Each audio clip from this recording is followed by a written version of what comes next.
Rappelez-vous de vous abonner et liker la vidéo. Mon nom est Javed Wazir Massi. Je ne suis pas musulman et je suis un étudiant en religion. Je suis aussi un grand fan de vous, tout comme je suis un fan du docteur Israr Ahmad. Je suis chrétien. Je suis aussi un grand fan et un fervent suiveur du dernier prophète, Muhammad. Paix et bénédiction sur lui. J'aimerais partager quelques points.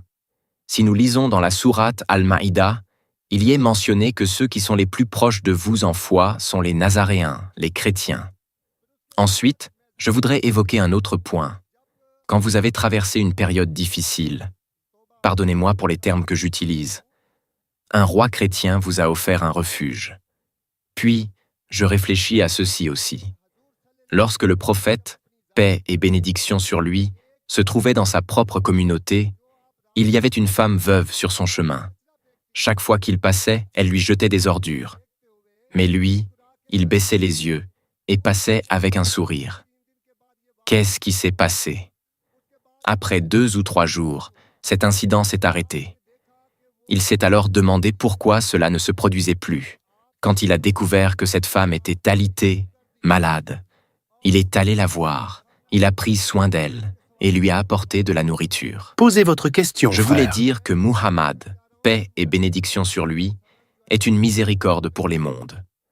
Quand la veuve a vu que ceux qui m'avaient incité à agir de cette manière ne se souciaient plus d'elle, le prophète Muhammad, paix et bénédiction sur lui, le dernier prophète, le maître de l'univers, une miséricorde pour les mondes, a pris soin d'elle.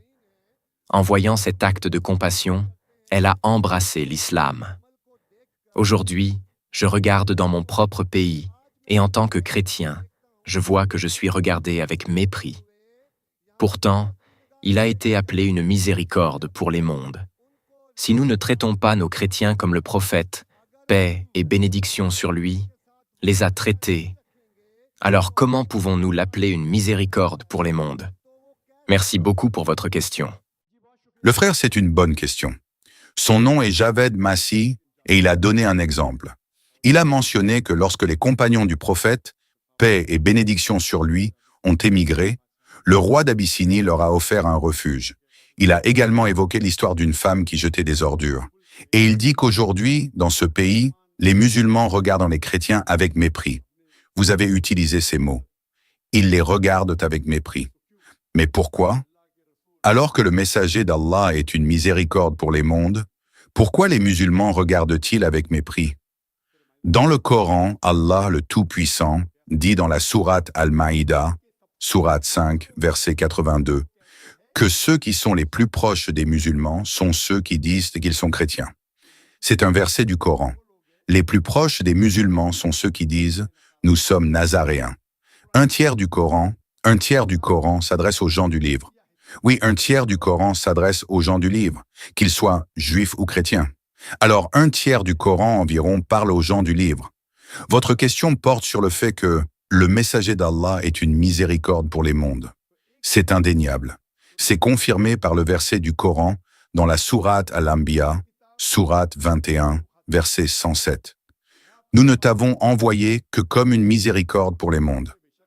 Allah a envoyé Muhammad, paix et bénédiction sur lui, comme une miséricorde pour tous les mondes, pour toute l'humanité. Cela est indéniable, et de nombreux livres ont été écrits à ce sujet.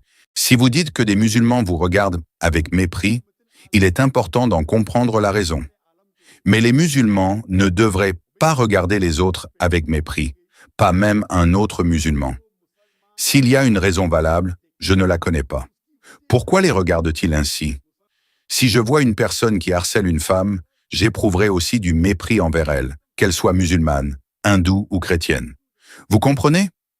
Dans ce cas, on m'a enseigné qu'un humain qui commet une injustice envers une femme, comme un viol ou un acte de violence, qu'en dirait la miséricorde pour les mondes? Que dirait la miséricorde? Que dirait la loi divine? Que diriez-vous si vous voyiez cela? Si vous voyez une personne commettre un viol, que diriez-vous? Diriez-vous « Je suis musulman, wa assalam ».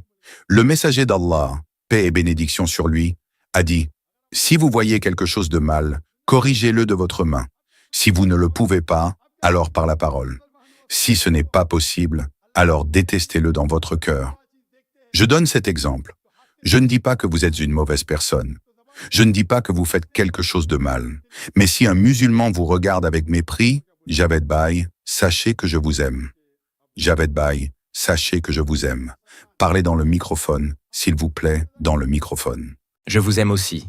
Donc en résumé, vous faites une déclaration générale en disant que les musulmans me détestent. C'est comme une insulte pour moi, n'est-ce pas? Non, monsieur, excusez-moi. Ce n'est pas juste moi. J'ai de très bons amis, et même beaucoup de mes amis s'appellent Timran. Mais collectivement, si une seule personne fait une erreur, nos églises sont attaquées.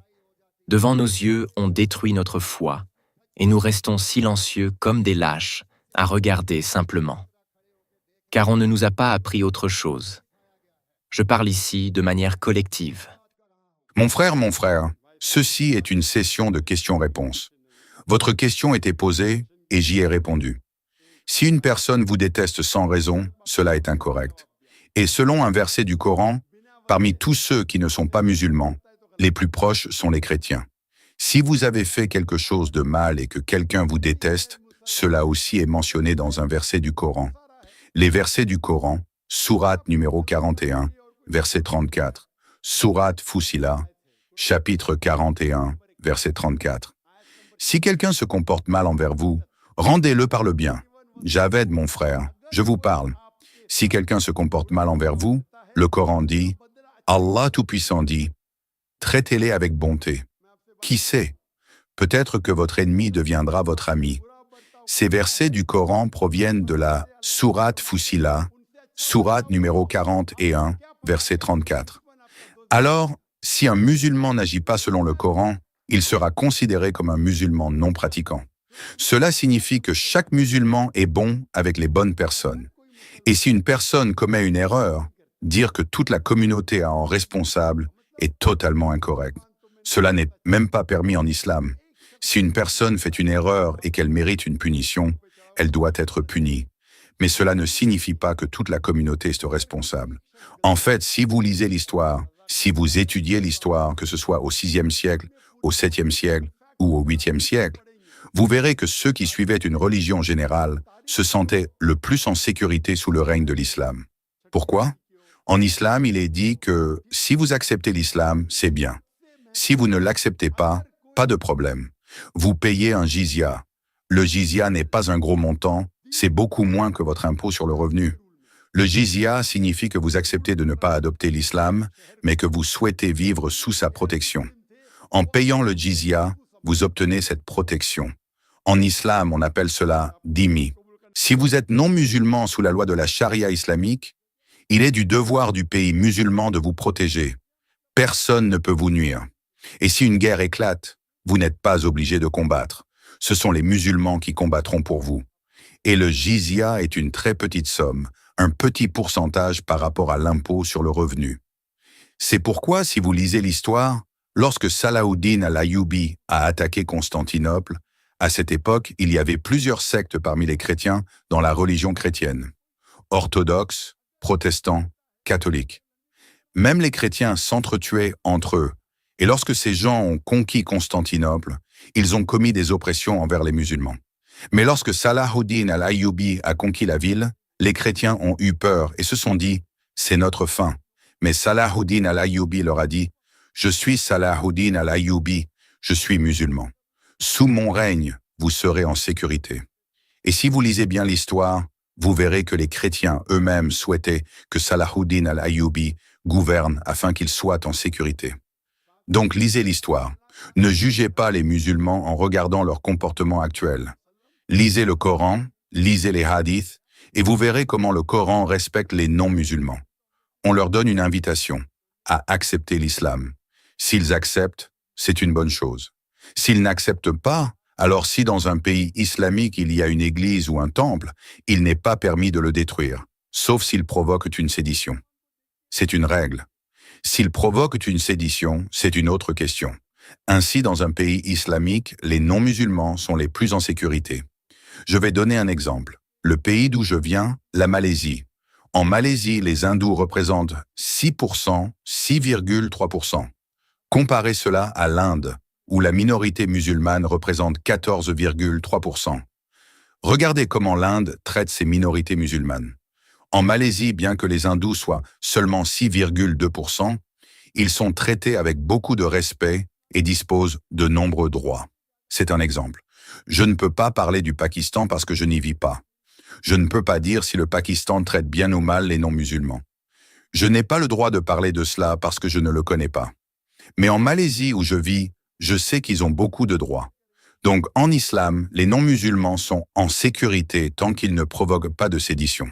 Le Coran dit que la sédition, fitna, est pire que le meurtre. Si vous suivez les lois d'un pays islamique, alors un non-musulman ne peut pas être attaqué simplement parce qu'il est non-musulman. Et si quelqu'un le fait, c'est incorrect. J'espère que cela répond à la question.